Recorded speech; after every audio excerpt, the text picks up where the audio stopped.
एक बार की बात है, राजा अकबर अपने दरबार में बैठकर कुछ विचार कर रहे थे। तभी अचानक उन्हें ख्याल आया कि उनकी दाढ़ी और बाल काफ़ी बढ़ गए हैं। इस ख्याल के आते ही उन्होंने अपने एक दरबारी को बुलाकर नाई को फौरन हाजिर होने का आदेश भिजवाया।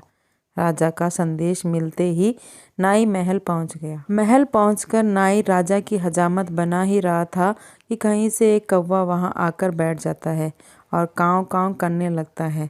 राजा अकबर नाई से पूछते हैं, ये कौवा काँव काँव क्यों कर रहा है? इस पर नाई जवाब देता है, यह आपके पूर्वजों का हालचाल बताने आया है।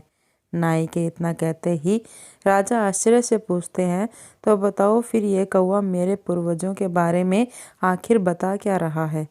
राजा के इस सवाल पर नाई कहता है, यह कौवा कह रहा है कि आपके पूर्वज स्वर्ग में मुसीबत में हैं और काफ़ी परेशान हैं। उनका हालचाल लेने के लिए आपको अपने किसी करीबी को स्वर्ग भेजना चाहिए।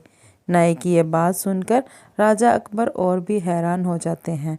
राजा अकबर आश्चर्य से नाई से पूछते हैं, आखिर किसी इंसान को जिंदा स्वर्ग में कैसे भेजा जा सकता है? राजा के इस सवाल पर नाई जवाब देता है, महाराज मेरी नज़र में एक पुरोहित है जो इस काम को अंजाम दे सकता है।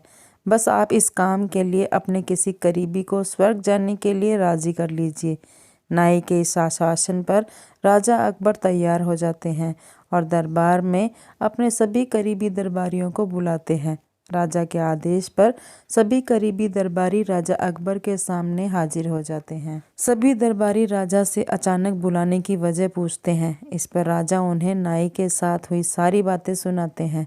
राजा की बात सुनकर सभी दरबारी एक मत में बीरबल का नाम आगे रखते हैं। दरबारी कहते हैं कि स्वर्ग जाकर पूर्वजों का हालचाल लेने के लिए बीरबल से उचित व्यक्ति और कोई नहीं हो सकता, क्योंकि बीरबल हम सब में सबसे ज़्यादा बुद्धिमान और चतुर है। इसलिए स्वर्ग में आपके पूर्वजों का हालचाल लेकर वह उनकी परेशानी का हल आसानी से निकाल सकता है। राजा अकबर दरबारियों की सलाह को मानते हुए बीरबल को स्वर्ग भेजने की तैयारी कर लेते हैं। इस बात का पता चलते ही बीरबल शहंशाह अकबर से पुरोहित को बुलाकर स्वर्ग भेजने की विधि के बारे में पूछते हैं। बीरबल की इस बात पर राजमहल में पुरोहित को बुलवाया जाता है। पुरोहित के आते ही उनसे स्वर्ग जाने की विधि के बारे में पूछा जाता है। पुरोहित बताते हैं, आपको यहीं पास में मौजूद एक घास के ढेर में भेजा जाएगा। बाद में उस ढेर में आग लगा दी जाएगी। फिर कुछ मंत्रों की शक्ति से आपको स्वर्ग भेज दिया जाएगा। स्वर्ग जाने की पूरी प्रक्रिया जानने के बाद बीरबल राजा अकबर से करीब 11 दिन का समय मांगते हैं और पुरोहित को 11 दिन बाद बुलाने की बात रखते हैं। वह कहते हैं, मैं स्वर्ग जा रहा हूँ और कितने दिन मुझे लौटने में लगेंगे इस बारे में निश्चित तौर पर कुछ भी कहना मुश्किल है। इसलिए स्वर्ग जाने से पहले एक बार मैं अपने परिवार से मिलना चाहता हूँ और कुछ समय बिताना चाहता हूँ। बीरबल अपने घर जाने के लिए महल से रवाना हो जाते हैं।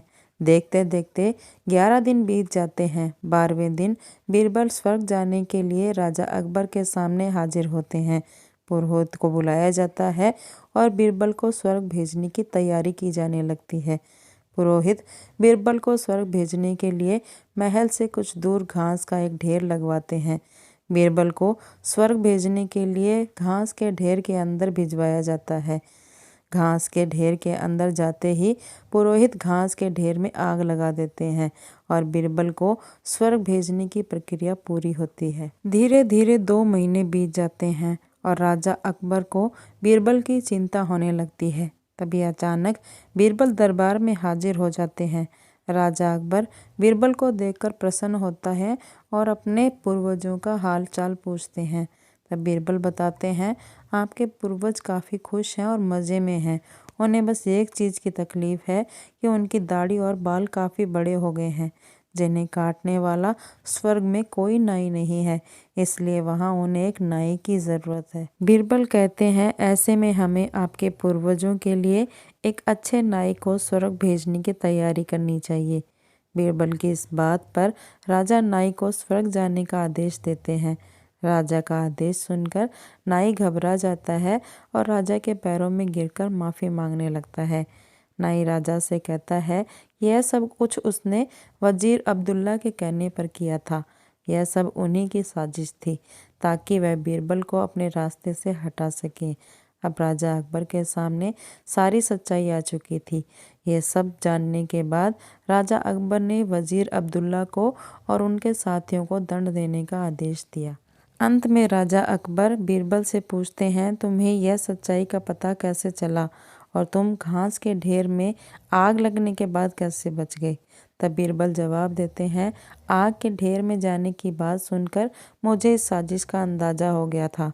इसी वजह से मैंने 11 दिन का समय मांगा था। उन 11 दिनों में मैंने इस घास के ढेर वाले स्थान के नीचे से अपने घर तक एक सुरंग बनवा दी थी। उस सुरंग के जरिए ही मैं वहां से बचकर निकल पाया। बीरबल की पूरी बात सुनकर राजा बहुत प्रसन्न हुए और बोले, वाह बीरबल वाह, यह काम केवल तुम ही कर सकते थे। इस कहानी से हमें ये शिक्षा मिलती है कि सूझबूझ से बड़ी परेशानी का हल आसानी से निकाला जा सकता है।